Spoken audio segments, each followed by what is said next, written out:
We all wear masks. In the various parts of our lives, we present different faces to the world.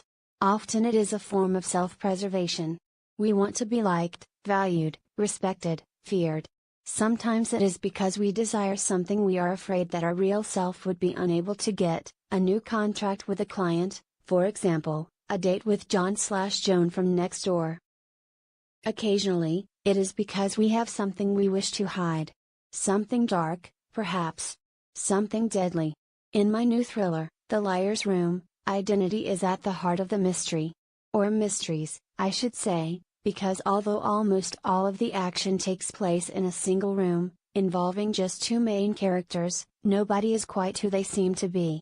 Susanna, on the face of it, is a counselor. Adam, a young man, is her client.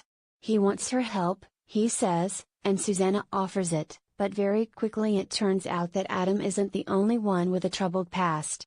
As the story unfolds, their lies begin to trap them. The way out, for one of them at least, is hidden behind their masks. Of course, fake identities have a rich and varied presence in fiction, from the classics to contemporary crime and to children's literature. In no particular order, here is my top 10. 1.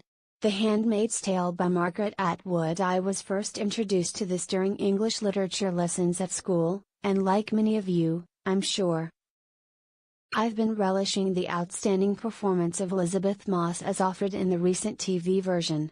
It is an incredibly powerful tale, not least for the way it depicts so vividly how the imposition of fraudulent identities, or, perhaps, non-identities, can be used to dehumanize victims and facilitate the most horrendous crimes. In Gilead, fake identity is a weapon of the most devastating kind. 2. The Likeness by Tana French. French is one of my favorite crime authors. In fact, she is one of my favorite authors, full stop. This, her second novel, revolves around the physical resemblance of Detective Cassie Maddox to murder victim Lexi Madison, and involves Cassie going undercover as Lexi and trying to tempt the murderer out of hiding to finish the job. With something of the secret history about the story, it is a bold conceit, and one that only a writer of French's skill could carry off. 3. Twelfth Night by William Shakespeare. Fake and mistaken identities are central to Shakespeare's comedy, which touches on themes of sexual identity, transvestism, same-sex relationships and indeed the nature and value of gender itself. The main plot focuses on the love triangle between Duke Orsino, Olivia, and Viola, who is disguised for most of the play as a young man named Cesario. The Duke loves Olivia, Viola loves the Duke, and Olivia loves Cesario. Cue a show-stealing Malvolio and his yellow stockings. 4. The Harry Potter series by J.K. Rowling. Rowling uses fake identities on numerous occasions throughout the Harry Potter series, and even invents a potion that allows characters to morph, temporarily, into others. But to my mind, her most triumphant application of the device comes in her depiction of Severus Snape. Perhaps I am cheating here slightly, because Snape never actually pretends to be someone else. Yet from book 1 to book 7, that's more than 4,000 pages according to Google, we are left doubting his true identity, friend or foe? Enemy or ally? And just when we think we've got it sussed, Rowling turns the tables on us again. 5. The Seven Deaths of Evelyn Hardcastle by Stuart Turton. Another crime novel in which assumed identity is key. Our protagonist, Aidan, must solve the murder of Evelyn Hardcastle, by reliving the day of the killing over and over, each time in somebody else's body. Not only that, part of the mystery is the identity of Aidan himself. Why is he being forced to endure the trial he is, and why is somebody else so desperate to see him fail? This is one of my favorite reads of the past year. It's the literary equivalent of Cluedo meeting Inception, with a healthy dose of Groundhog Day thrown in. 6.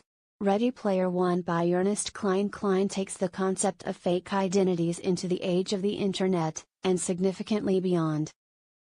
In the year 2045, virtually everyone uses the Oasis, a virtual reality universe, to escape who they really are and to construct the avatar they want to be. In fact, the real world is such a dump, it is really only your identity in the Oasis that counts. Or is it? The book moves along at such a pace, it is easy to overlook the powerful and very timely message at its core. 7. The Talented Mr. Ripley by Patricia Highsmith. One of the great characters in fiction, Tom Ripley is charming, dapper and utterly amoral, a con artist and eventual serial killer who somehow makes you smile. In the first of the Ripley books, he assumes the identity of Dickie Greenleaf, after first battering him to death with an oar. But when the false identity catches up with him, he is obliged to kill again. Even so, he finds himself trapped, until his true identity offers him a way out. 8. The Percy Jackson series by Rick Riordan. The teacher who is really an avenging demon, the sculptor who is really Medusa, the biker who is really the god of war, plus, of course, the boy who is really the son of Poseidon, with all the powers that lineage confers. Riordan's series is built on the concept of fake identity, in the most exciting, reality-transforming way. My kids love these books. So do I. 9. The Woman in White by Wilkie Collins. Who is the woman of the title? It is the mystery that recurs in various forms throughout Collins's multi-voice novel, and, it turns out, is the question the entire narrative has been constructed to resolve. Another novel in which the physical likeness between two women, here Laura Fairley and Anne Catherick, becomes the cause of their crossed identities. To the extent that one of them is buried under a mislabeled gravestone, and the other is committed to an asylum. Nightmarish stuff. Top 10 books about self-reinvention. Read more. 10. A Tale of Two Cities by Charles Dickens. The most famous fake identity in all of literature? If you don't know this story, it is perhaps best to stop reading here. Charles Darnay, a brave French aristocrat, is sentenced to die under the blade of the guillotine, but he is saved at the last by Sidney Carton, who is presented at first as a drunk and a cynic. Assuming Darnay's identity, Carton sacrifices himself in Darnay's place. One of Dickens's most famous lines, perhaps almost as famous as the novel's opening sentence, "It is a far, far better thing that I do, than I have ever done." The Liar's Room by Simon Lellick is published by Penguin, price £7.99. It is available from the Guardian Bookshop for £6.79.